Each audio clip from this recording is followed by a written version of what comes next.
Thanks so much. Good morning, good afternoon, good evening to you, wherever you are. And welcome to this episode of the Makom Salon on place matters.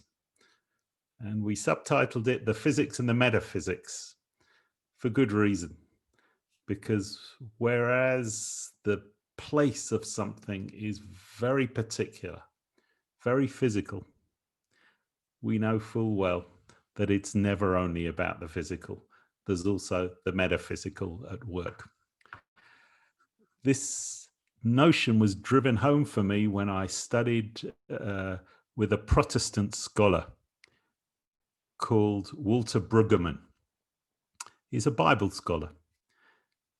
And he was fond of saying the following: place is space that has historical meanings, where some things have happened which are now remembered and which provide continuity and identity across generations. Place is space in which important words have been spoken, which have established identity, defined vocation, and envisioned destiny. Place is space in which vows have been exchanged, promises have been made, and demands have been issued. Place is indeed a protest against the unpromising pursuit of space. It is a declaration that our humanness cannot be found in escape, detachment, absence of commitment, and undefined freedom. This weighty notion of place juxtaposed with space gives us the lead into thinking about, well, the physics and the metaphysics of it. What does this speak? How does this speak? What does it say to the Jewish people at this time? And I'm delighted to be joined in our warm, cozy Zoom salon this time by Rabbi Tamar Elad-Appelbaum, who's a co-founder of the Bet Midrash for Israeli Rabbis, which is a joint product of the Midrashah Educational Center and the Shalom Hartman Institute. She's also the founder of Kilat Zion in Jerusalem, and her work spans linking tradition and innovation. There's more to read about her. You'll pick it up on the website.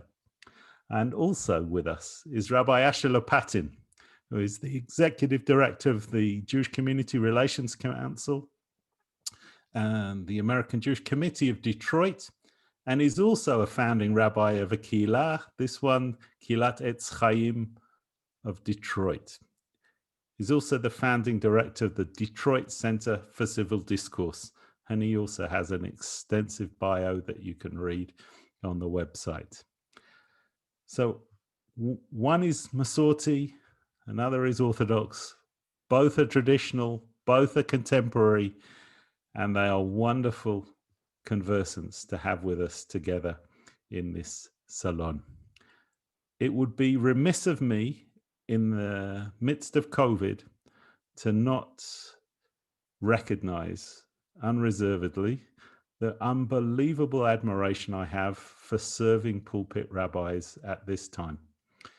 What those people are called upon to do and be, and the presence they have to offer to congregants old and young at times of celebration and at times of tragedy and trauma is remarkable. So thank you, Asher, thank you, Tamar, for what you do in that regard, which will not be the focus of our conversation today, but I nonetheless seek to acknowledge that with the two of you. First up then, Manishma, how are you? The world seems to be traumatized at this point in time on all sorts of levels.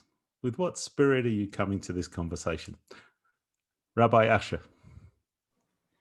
Thank you so much, Jonny, and so honored to be here and to be able to be on at this Makom Salon with Rabbi Tamar. Really, what an honor, and to be connected from Detroit to all around the world, to Eretz Yisrael, to Medinat Yisrael. So it's a real great honor. And thank you for the Detroit folks that are on, including my wife and my father-in-law, And thank you. You know what? I'm an optimist and I'm hopeful. And we just got off an amazing Martin Luther King Day where the Jewish community and the Black community in Detroit, I came together for 2 different sessions, for a breakfast, for an afternoon. I'm on a little bit of a high. I'm excited about opportunities. I'm looking forward to the inauguration tomorrow of our new president. I'm looking forward to Lady Gaga performing and Bruce Springsteen performing, and all these performers I think will help bring Americans together, as scary as it is to have all the QAnon folks and you know, just a strange reality. So I'm feeling okay. I'm really on a high, and I'm feeling the love and forgiveness that Martin Luther King talked about. And I feel good that we celebrated his life, and we're ready to get down to work. I mean, I'll just end one other thing. I mean, in the New York Times today, the United States recognized the Uyghur genocide as a genocide. So it's tragic, but it's progress that there's a recognition, at least, of that. So I think we're moving in the right direction, and that's really where I am today. Wonderful. Thank you. Welcome. Rabbi Tamar. Shalom, everyone. Thank you so much, Rav Asher, for your words. And thank you, Jonny, for this opening. Very, very moving, I should say, opening. And to that Abby and Osnat and the Makom people. I want to first say that I'm bringing rain. I just came in from the rain in Yerushalayim. And I want to say I feel it still on me. And I want to send it to whoever is here from everywhere. All of us are. All of us are daughters and sons of one rain coming up on us all. And there was a beautiful rabbi, the Sfat Emet, he said that Geshem, the Hebrew word for rain, comes from lageshet, to approach. And I feel that despite the distances, and maybe because of the distances and such a polarization that happens now in the world, in many democracies such as America, the United States of America, and in Israel, I think there's a very big, serious movement that belongs to the majority, and it is the movement of Geshem, lageshet. And maybe it comes together, as many times we say in prayer, Mashiva Ruach u'Morida Geshem, that the Geshem, the rain, comes together with the wind, with the spiritual, with the ethical. Mashiva Ruach u'Morida Geshem is the ability to bring back, to return back to that place, which we're going to talk about today, the place within the heart of every person, every nation, wherever we are, to bring us together and not to be apart. So I bring the rain and hopes for rain all around. Wonderful. Wonderful. Thank you so much for being with us. When I grew up, I was taught that the root of Hagshama, of realization, is Geshem. And what does it mean to realize something, realize a dream? It means that you have to be in motion, because rain is only rain when it's moving. When it hits the ground, it becomes a puddle.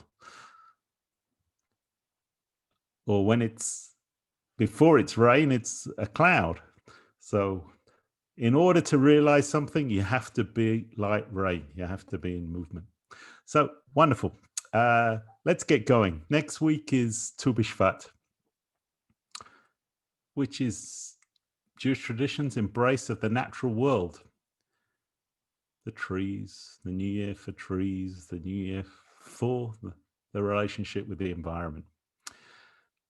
Which begs the question, which gave us the title of this session: does land matter? Does place matter in a globalized world?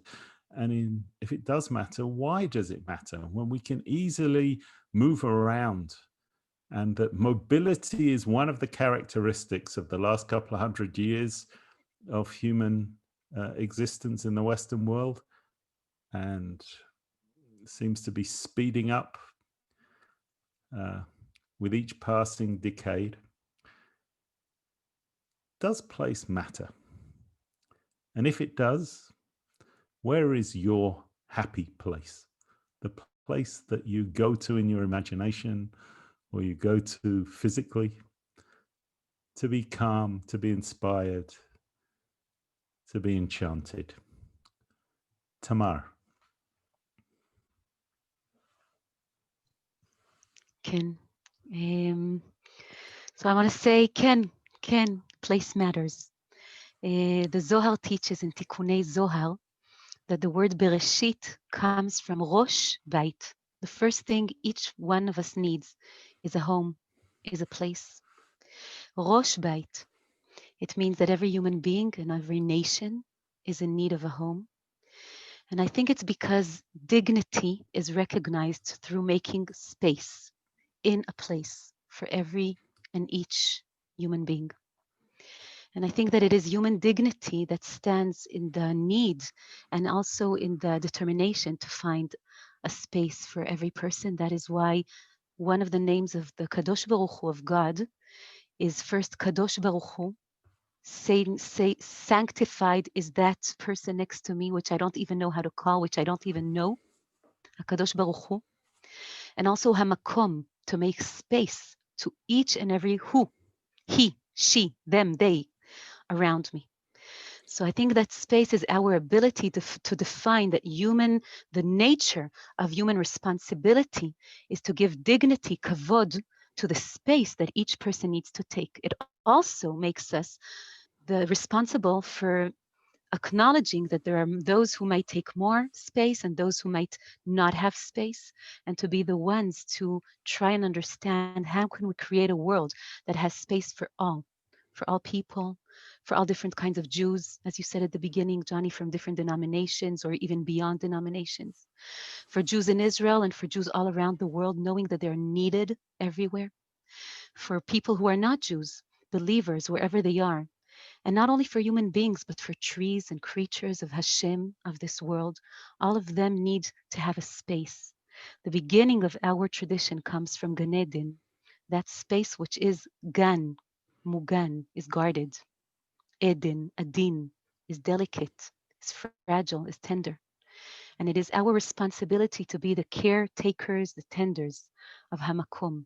We have been trusted by being those in charge of Hamakom.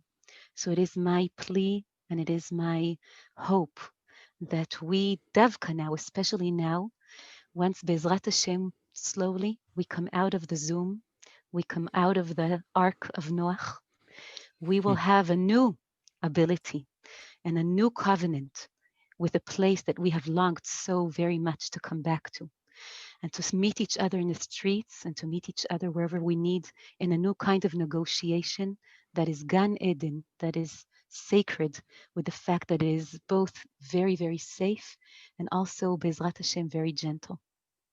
Wonderful. And where's your happy place physically? A place, My if there happy is one? place is outside here. It's now lockdown in Yerushalayim, in Israel, in Medinat Israel. And our happy place is just 5 minutes from here, the Tayelet of Armon Netziv. That's where our family could go out to. Every day we go out once, sometimes twice, sometimes on bicycles, sometimes by foot, wherever we're able and however we can. And I look outside to Yerushalayim and I see the different people and I hear the muezzin and synagogues and churches. And I know that there is Hamakom, Manora Hamakom Hazeh, how beautiful and how awe there is when I see this place that gives me optimism for all the place all around. Wonderful. Thank you. Asher. Wow, that was just beautiful. And Rachel and I, we love the Tayela. It's gorgeous. And, you know, I even go, I haven't told Rachel maybe that when I'm in Israel, when I would go even early in the morning, late at night. Don't worry, I know people say don't go. It's just so captivating to see Yerushalayim. I have to say, I want to come back to something that Rav Tamar said earlier about Geshem and Lageshet. For me, the exciting thing about place and Makom is when people can come together.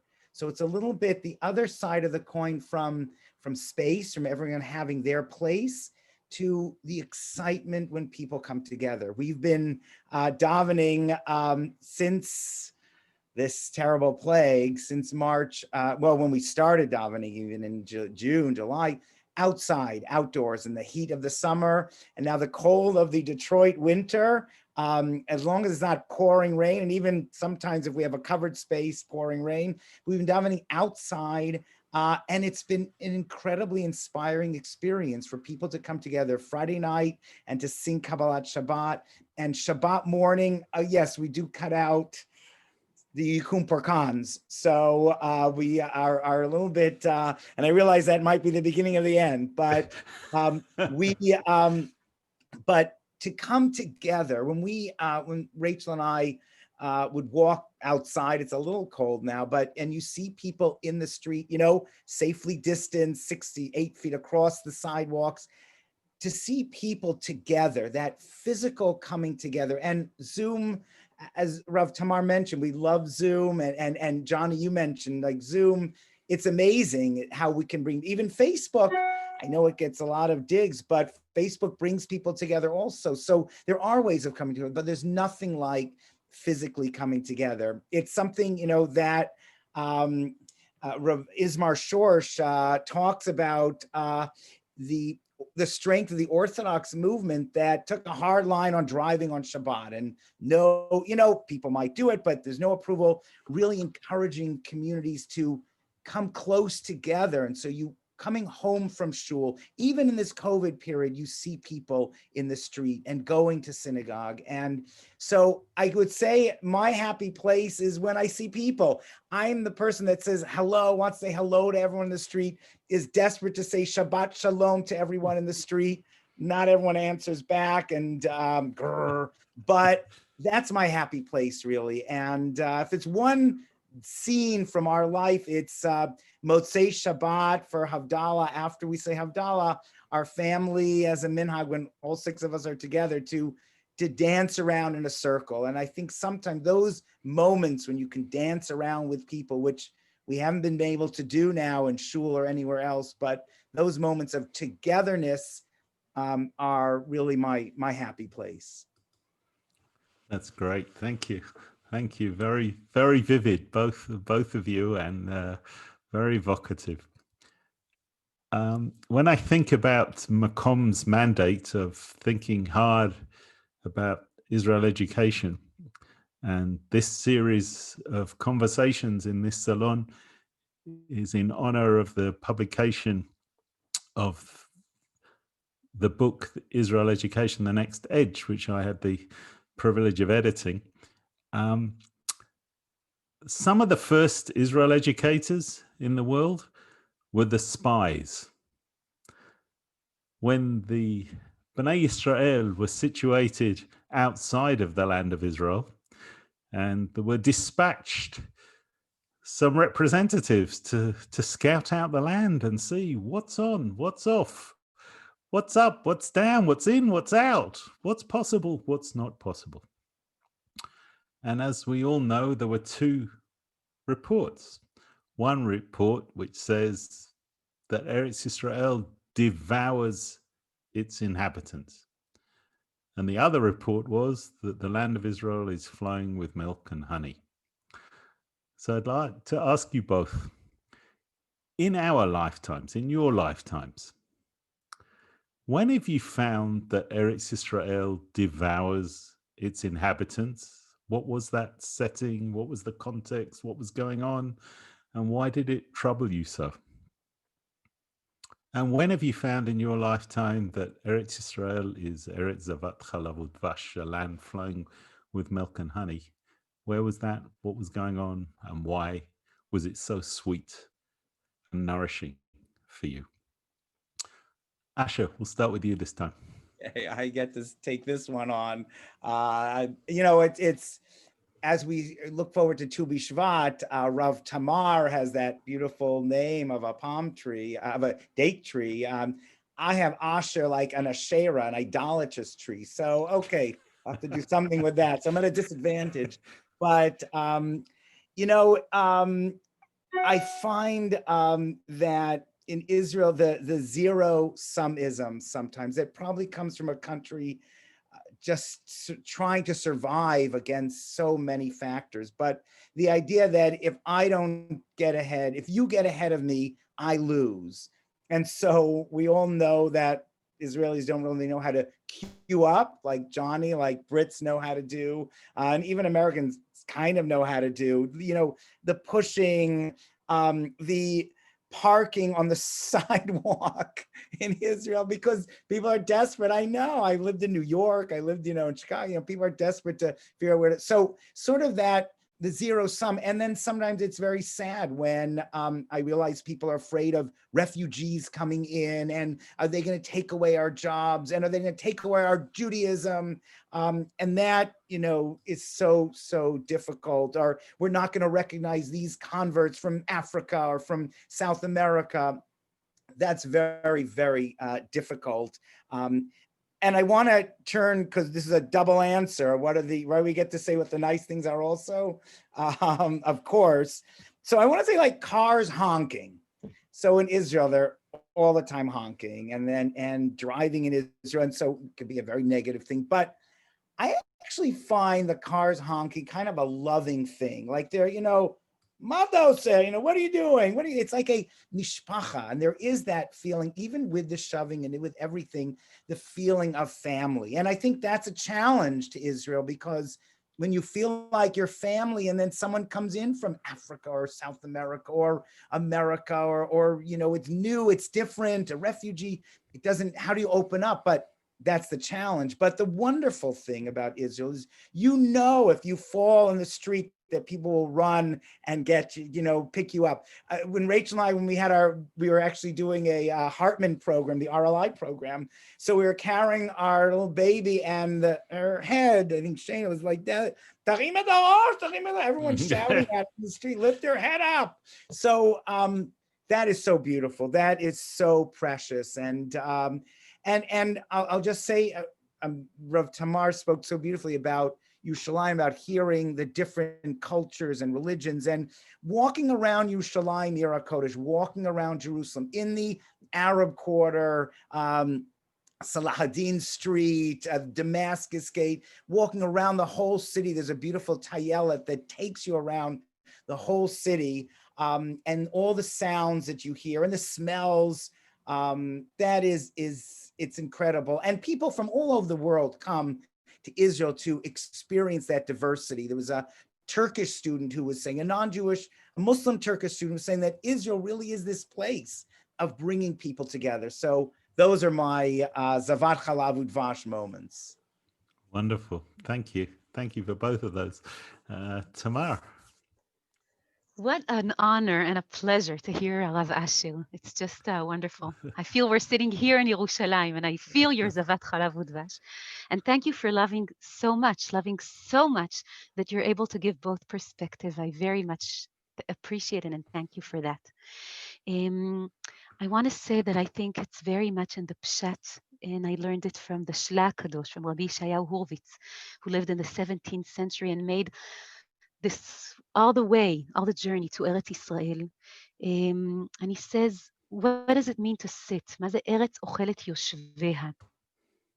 What does it mean to sit, להיות יושב? I think there's a very big danger when you sit down, that you think, you believe yourself that you actually became the owner of this land. When actually this land does not belong to us, it belongs to Hashem. It belongs to the creator of all of us, who gave us his time and his beautiful place to do kindness in this world. And so I think that it is the risk of becoming balabaitim, of becoming the owners of the holy, while the holy has no owner besides Hashem. And I want to say it because that is the only way, I think, to live in Eretz Israel. And I think Eretz Israel, when we become its owners, yells at us, or maybe screams, or maybe just cries at seeing that we did all the way in our grandparents and grandmothers only to fall in that pit once again. Zavat Chalav Udvash is exactly the opposite. Zavat Chalav Udvash is to say that there is enough place for all of us. Zavat Chalav Udvash means that the streets are wide enough, rechavim, Eretz Tova Uchava, that has enough space for all the different species and more, all the different voices and more, and that it actually took us out to this very long and painful journey of galut all around the world in order to be able to come back with all these voices and fix and have enough space for all of them. I want to say that I think of The ability not to be owners is the ability to vouch for the other, for arvut. And here in Eretz Israel, I see so much arvut, so much solidarity. I feel it in the streets. I feel it in the way people make sure that their elderly receive the vaccines before anyone, before themselves, and how the children make sure in the days that we're not in lockdown to go out and sing to their grandparents outside.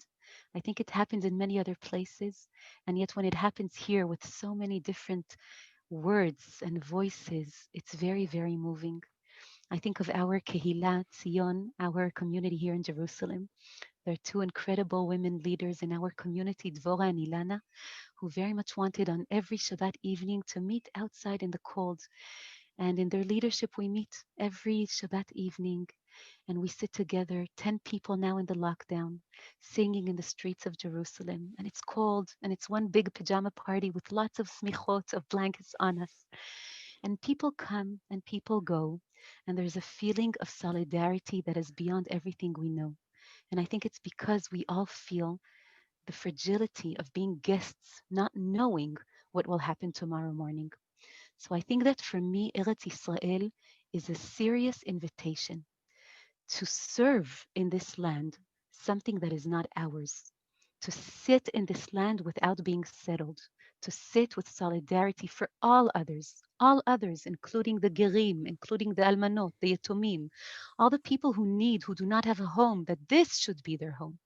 I think Eretz Israel is an invitation to remember what it means to be a person who is holy, who gives his time as we were given time, who gives some of his space as we were given some of this space.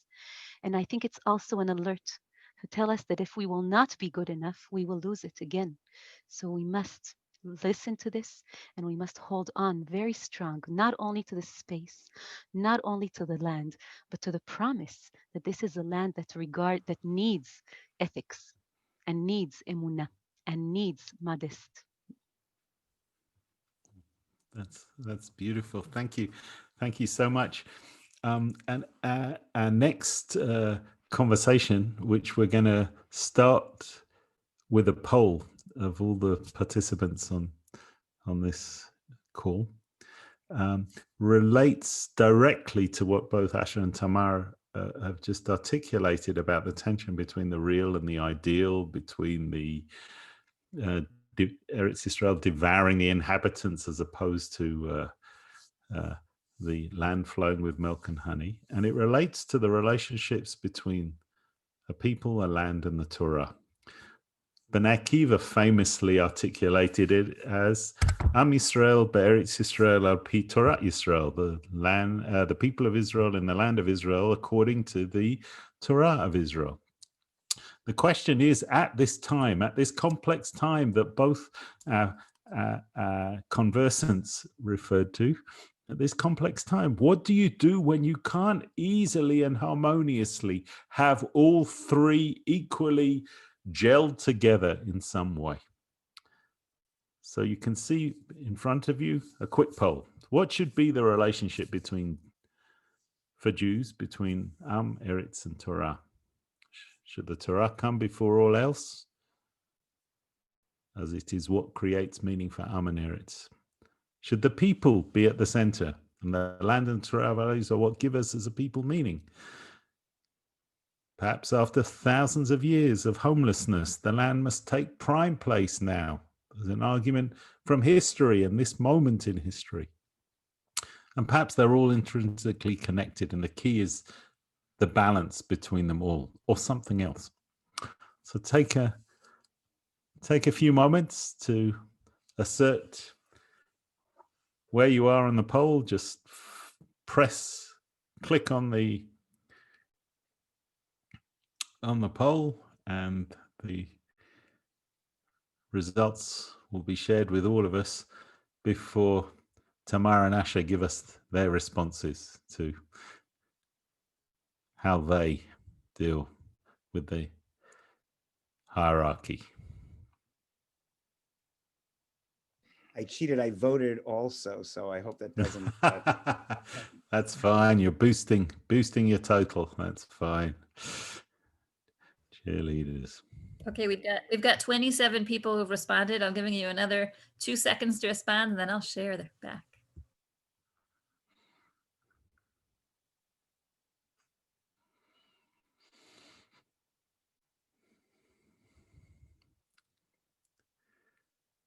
Great. Abby, have we got the results? There you go. Okay. So you can everyone can see that, presumably. So the need for balance is the one that has a short lead over the people. Great. Thanks, Abby.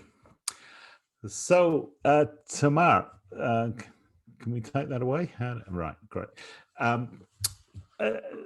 So in looking at the last period of time, the trauma of the evacuation or eviction or disengagement from Gaza led so many Israelis, particularly those obviously in the national religious camp, to feel traumatized by what happened and how it happened. There are many in Israel, let's call them on the left, even though it's an inadequate term, who see the continued settlement in the greater land of Israel with its necessary dominance over millions of Palestinians as being a corruption in some way of what the ethos was meant to be about of this place. Some will even articulate it in terms of Jewish values and say there cannot be a Jewish value that requires us to rule over another people in such a fashion. Both positions have a view of Eretz, have a view of Torah, and also at some level have a view of Those are two of many nuanced positions that we could spend all of our time out just even describing the position. So that's not what I want to go into. I want to ask you personally, how do you deal with this? What do you do? Is there a hierarchy between the three at this time, a necessary one? And how do you balance between the three in the spirit of the poll just now that most of the people on this call will be interested in some kind of delicate balance between them? Tamar.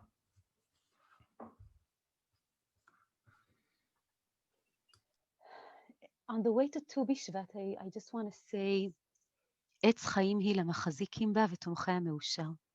That this is what we do and say every time we bring out the Sefer Torah in order to make the right, create the right path or follow the right path once we take out the Torah. You know, the Torah could be like the ring in Sarah Tabaot in Lord of the Rings. You put it on your hand and you lose sight on everything else. But it could also be the ability to hold it and hold on to it. The Ari Kadosh said that Sefer Torah is like a baby. When you hold the Torah, you hold Am Yisrael, not the Torah. And I really think that in many ways, the Torah is supposed to be the embodiment of an idea of perfection, of the ability to really see, to see. You asked Am Yisrael, Eretz Yisrael, Torat Yisrael, and I want to say Israel, Israel. All these are gifts in order to hold on to that one idea called Israel, and they are vessels on the way to that. But Israel is a state of mind. It's not something about blood, as it is something about a state of mind in this world. Israel comes from seeing, lashur, lirot, to see, like the Torah that shows us that it's everything, vayar Elohim. It's just to see, to see. That's the pe'ula, that's the verb that the Torah is teaching, is handing us to us, onto us. That's why Yerushalayim is from lirot, to see. So I think seeing is a very dominant idea in Israel. And I think it's also about behavior of lashur, of going straight, of being a decent person, of looking for decent leadership, of looking for something that really sees the ability to go straight, to go naki, clean. And I think it also comes from leshorer, to sing, a big harmony, to believe that God has put us here in order to create harmony. So if we were put here in order to see, and if we were put here in order to create something that has space and could create a path in space, and if creating a path in space is to create a path of harmony, do you really think that we are obligated to create this harmony by choosing what will be before what or above what? Torat Israel or Am Israel or Eretz Israel? I think it's about harmony. It's about our ability to create not only a life of balance. Balance is tnai saf, it's a minimum. But I think this is about wholeness, Yerushalem, about perfection, about the trust that someone trusts us, that human beings could be and creating together not a life of jungle, not a life of taking what I need, but a life of harmony, of giving what the other needs and sharing it together. I think for a believing person to live in this century is very challenging. This is the century of the me. And we are called to believe back again, once again, in the us, not only by creating legal arrangements that enable us to live side by side, but just like Rav Asher said, in order to create a trust, a covenant, brit, that we were meant, this was our destiny, to do Israel in this world, to create harmony and to create wholeness, perfection in this world. And so my answer to you is that this is exactly the challenge of Am Israel, not to lose anyone on the way. This is exactly the challenge of democracy, not to lose anyone on the way, to be cautious of those who endanger everything, but not to endanger our dream of unity because of them, not to give up, not to create arrangements that are not only false, but they're not less dangerous for all of us. We are maybe invited in this moment in history after COVID, within COVID, we're still in COVID, and it's so important to take care of each other. We're really invited to create once again the idea of lashur, to see, ללכת ישר, to be able to go straight, to dignify human life, but also לשורר, to create the idea of harmony in this world. And I believe with all my heart that maybe COVID is also a chance that we have received from history, from ourselves, from our behavior, from tshuva, from Hashem. Each person will say what he or she believes in. But we have received a moment of peeking at ourselves and maybe being invited to do tshuva, to the big ideas of unity. So to me, I cannot choose one of them. I will not choose one of them. I choose only all of them together as gifts who come together, Israel. Wow, fabulous. Just before Asher's turn comes, I invite you all to post your questions in the chat, and after Asher speaks, we'll have an opportunity to take a couple of the questions. Please, Asher. Well, thank you so much. And thank you again, Rav Tamar, for your beautiful words. So I think we actually have a disagreement, which is exciting. I'm gonna go with a 38% that shows Am Yisrael, but I really think of it not in a nationalistic term, even though we are a nation and a family and a people. I start with the individual, with the human being. I'm a student of Rav Yitzchak Greenberg, Tselem Elokim, the image of God, is so important. Reb Chaim of Volozhin really wrote Nefesh HaChaim, where he focuses on the human soul and life force that is connected to Hashem, to God ultimately, and is it really a continuum in a sense from God. And I think about Derech Eretz Kadma Torah, that Menschlichkeit, if we want to translate Derech Eretz as Menschlichkeit, civilization, whatever, civilized, but Kadmala Torah, that came before Torah. And the human being, Adam and Chava, were created and then placed in Gan Eden, in a space, in a place that was so important, Le'ovdal, L'shomra, to serve it, to preserve it, to work it, but it starts with the human being. And I think that's where I look at the excitement of Israel, of kibbutz galuyot, of bringing Jews from all over, but of the excitement of being with another people in the land, the Palestinian people, Arabs and Muslims and Christians. And that is a wonderful thing. So when I think of Am Yisrael, I think of an Am Yisrael that's rooted in peoplehood, but really in the human being and the respect for every human being and the excitement about being together with other human beings. And that's, the only rationale I could see for why as Hashem talk about in the Torah all the time, like come to Israel and return to Israel and be in Israel and this one place, this holy land, Abraham, because it's so important for us to come together, but to come together with diversity and with those who are in the land. And I realize I have to discuss, the 7 nations and why destroy them, but our tradition never held of that and always held that together, moral people can live together. So I would choose that. I love Torah and I learned Torah, and Torah these are all, they're critical. Torah and Israel are sine qua nons. We have to have them. But there's a great book I just pulled off my bookshelf by Farinach Margolies called Off the Derech. And it's about why people stop being on the derech, being religious. And one of the things she says is that we start with a pyramid, and the basic pyramid is human safety. And when you think about your family, my kid going to be frum? Is my kid going to do this? Is my kid going to go to college? And all these things that we have, these hopes and dreams for our kids, our expectations. And let's just start with, is your kid feeling safe as a human being and secure? And I love that this book has a haskama from Rav Herschel Schachter. It's like one of the great Roshei Yeshiva of Yeshiva University, a very frum guy, but it has a sign off from him that, yes, let's start, we got to start there.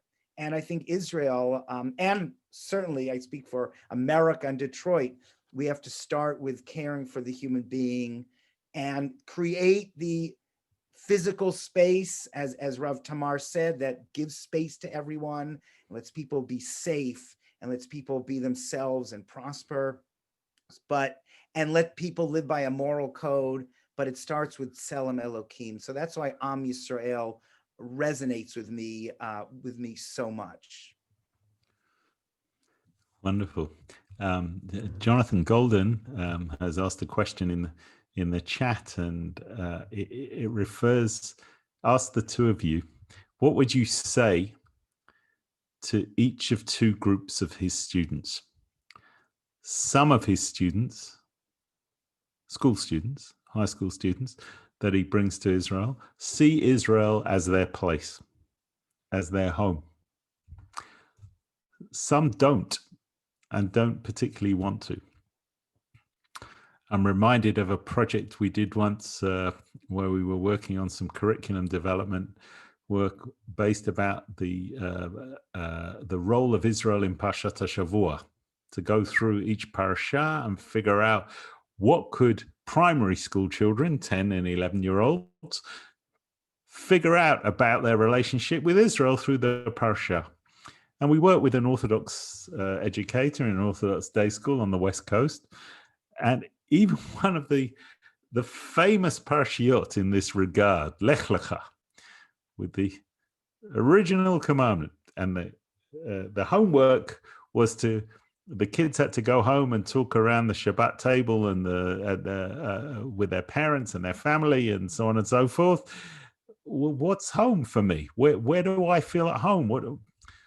And in the discussion that took place on the following Monday morning about the homework, the teacher was using a phrase something like, Israel is our people's home, as opposed to the synagogue being our congregation's home, or our physical house being our family's home. And one of the kids, again, Orthodox day school, one of the kids said, no, my home's here. My home's not in Eretz Israel. So what would you say to each of these 2 groups of students in regard to Israel as place and whether it's their place or not their place? Tamar.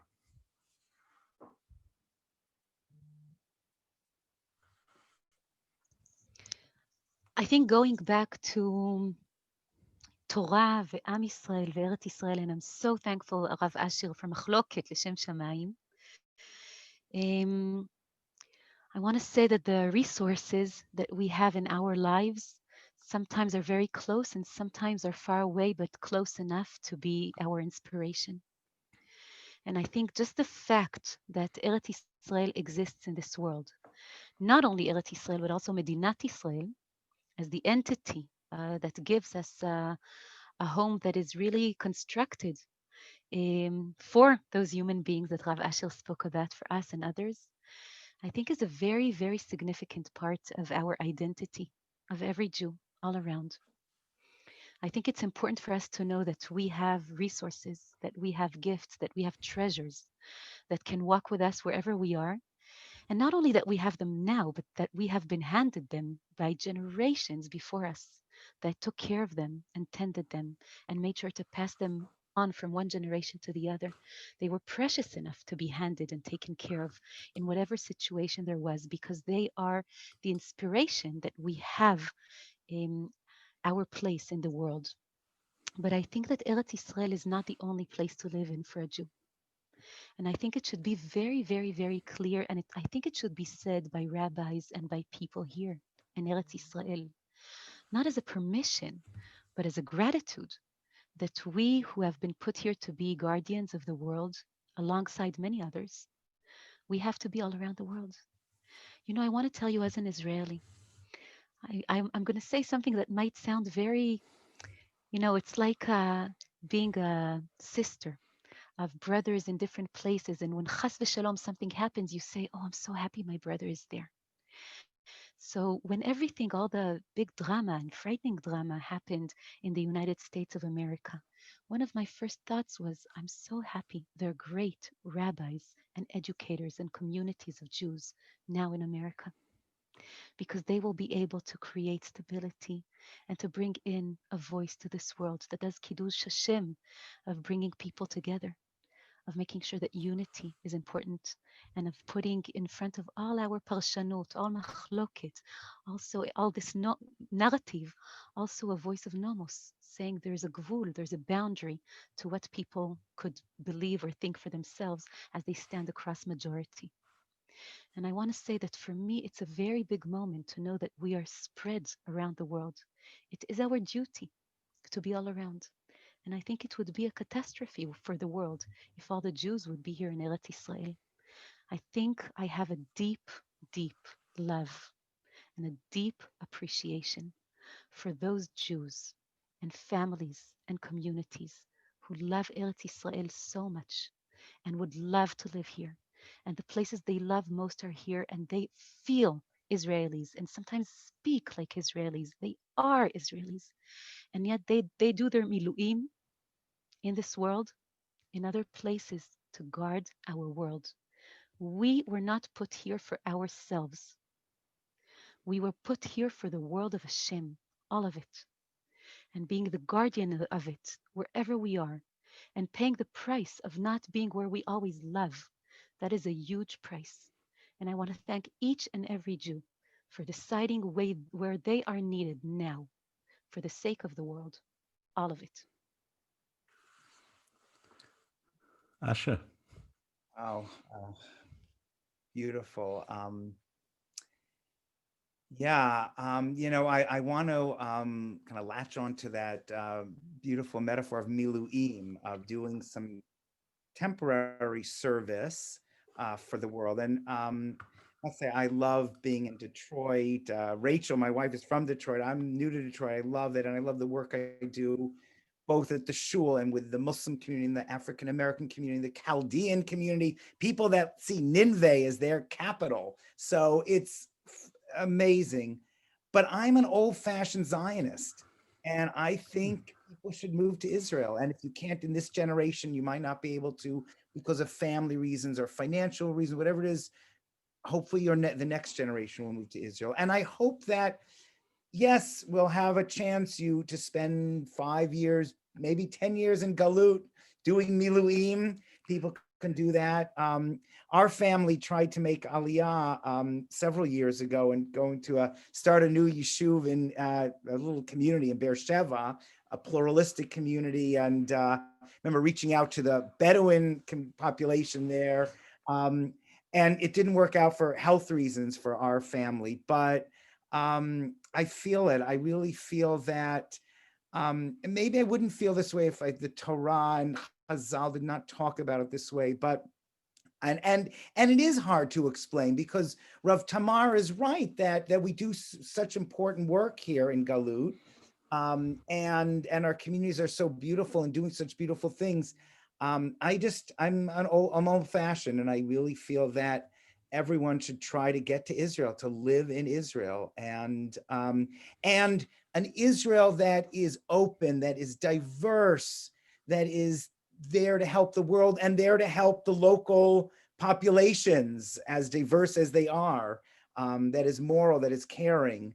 And Israel does a tremendous amount of that. So yeah, I really feel that we should, I don't want to say Shlilat HaGolah, because the Galut does a lot of wonderful things, but ultimately, I think our focus needs to be getting to Israel. And if someone doesn't like Israel, they can be a great Jew, and I will reach out to them, and that's just fine. And honestly, we lived in Israel as a kid in the 70s, and it was a difficult time. I lived there, and I didn't have this fondness for Israel, so I didn't realize it until I went back for a year for a year of smicha there, and suddenly everything burst. And I thought I told Rachel when we got married that I want to make Aliyah at some point. It's like not clear whether I was explicit in that, but I understand if it doesn't resonate with you. And if it doesn't resonate with you, be a good Jew wherever you are. There's so much work to do in this world, good work. But if there's a way of connecting to Israel and getting to Israel, that's really, I think it's so important for Jews, and it's the ultimate direction of the Jewish people.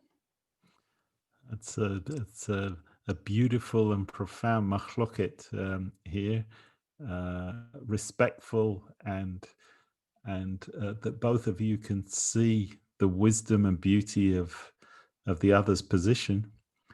Just further emphasizes that. We have time now for you each to share a short favorite text which inspires you, uplifts you about the land, about the place, in order for us to move towards closing. Asher, please. Thanks so much. So this comes from Tisha B'Av, from Yehuda Halevi, the great poet who yearned to get to Israel. And I like that the story is sort of changed a little bit, but we think he did get to Israel. And in the medieval period in 12th century. And there's a whole series of Tzion elegies, keynote for Tisha B'Av, when we think about the destruction of the temple and all sorts of terrible things that happened. And this one always makes me cry. Tzion halo tishali lishlom asirayich. It's hard, I'm sorry. Dorshei shalomech v'hem yeter adarayich. You know, Tzion, why won't you inquire about the welfare of your imprisoned, those who are outside of Galut? We're not prisoners in Galut anymore, that language, but but you ask about us in Galut. Dorshei shalomech v'hem yeter adarayich. Those who call for your welfare, the remnants of your flocks, and it's even parts of Yerushalayim Shel Zahav are in here. Naomi Shemer, ani kinor l'shirayach. I am a harp, I am a violin, however, kinor for your songs, and a lyre for your songs.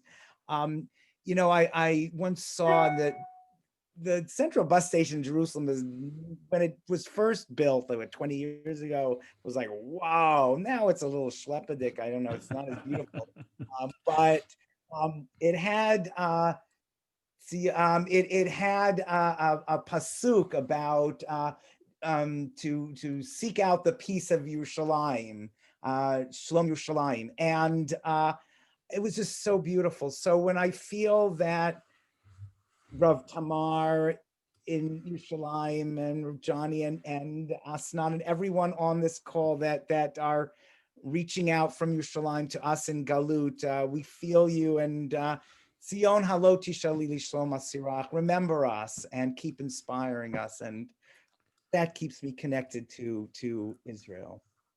Wonderful. Thank you. Thank you. Tamar. Toda, it's so moving. What a beautiful evening. It's such a beautiful evening on the way to Tu B'Shvat. First, I just want to send you a tree from Eretz Israel. It's never one, it's always many. It's rimon ve'etz te'ena, fig trees and pomegranate trees and all the beautiful choresh of Eretz Israel. Etz Chaim Hila Machazikim Ba is never one tree, it's just a forest of all of us together and so many other kibbutz galuyot that we do. And I just want to read תהילים קכ"ב. שיר המעלות לדוד, שמחתי באומרים לי בית השם נלך. עומדות היו רגלינו בשערייך ירושלים. ירושלים הבנויה כעיר שחוברה לה יחדיו, ששם עלו שבטים, שבטי עדות לישראל להודות לשם השם. כי שם ישבו כסאות למשפט, כסאות לבית דוד. שאלו שלום ירושלים, ישליו אוהבייך. יהי שלום בחילך, שלווה בארמנותייך. למען אחי ורעי אדברה נא שלום בך. למען בית השם אלוהינו, אבקשה טוב לך. שמחתי באומרים לי. I want to say that ירושלים is, I think, the sacredness and the holiness of happiness of never having only one tree, of knowing that we are Etz Chaim Lamachazikim Ba. It's so widespread and it has a heart called Yerushalayim. Yerushalayim to me has all the beauties of the belief and the trust of Am Yisrael in life. Yerushalayim is in the plural, like Chaim, life is in the plural. It knows that we're all part of one body, wherever we are. Yerushalayim believes in shalom, in harmony, in the ability to really know that each one of us has a place in this world and a voice in this world and a color. And we're meant to be exactly the way Hashem created us. Shalom. And I think Yerushalayim also comes from Yerushalayim, the future, like the most important names of Am Yisrael. Israel, Shem Hashem, the name of God. It's all like Ir'u, Ishme'u, they will see, they will hear. It comes to the future. The Jewish people lives in the future tense. We have some kind of a feeling that what could come, Olam Haba, that coming for us is really, really very important to the world. And the world should be waiting for it. And not only that, it should be building it. We should be building the bridge to the future. עומדות היו רגלינו בשערייך ירושלים means that wherever we stand, our feet are the great way to Yerushalayim. And our heart is in Yerushalayim. So we make ladders like Yaakov Avinu in all this world, ladders of the tree of life, of sanctity, of the many, of the harmony, of the trust, of the ability to create a future for us all, for all creatures of this world. And I stand here in Yerushalayim, but I do not stand alone. I think, I feel that many of us, all of us, stand at the footsteps of Yerushalayim. And we bring that belief that is a very tangible city called Yerushalayim, but it's also a very big city that could be escorting each and every one of us. Shalu Shalom Yerushalayim. I ask for the peace of Yerushalayim, and I'm sure that each one of you holds a piece of it. So I thank you. That's wonderful. Thank you both so much. This is beautiful and profound. We titled this session about the physics and the metaphysics. I think you've both risen to that task remarkably well and poetically. I had going through my mind as I was listening to you two now each sharing your text, Amnon Shamashi's sentiment that when I grow up, I want to be someone who has both roots and wings. And that you both, throughout this time, this blessedly time we had together, offered us both roots and wings. So thank you, Rabbi Tamar. Thank you, Rabbi Asher. Thank you, Asnat, our producer. And thank you all for joining in and being part of it.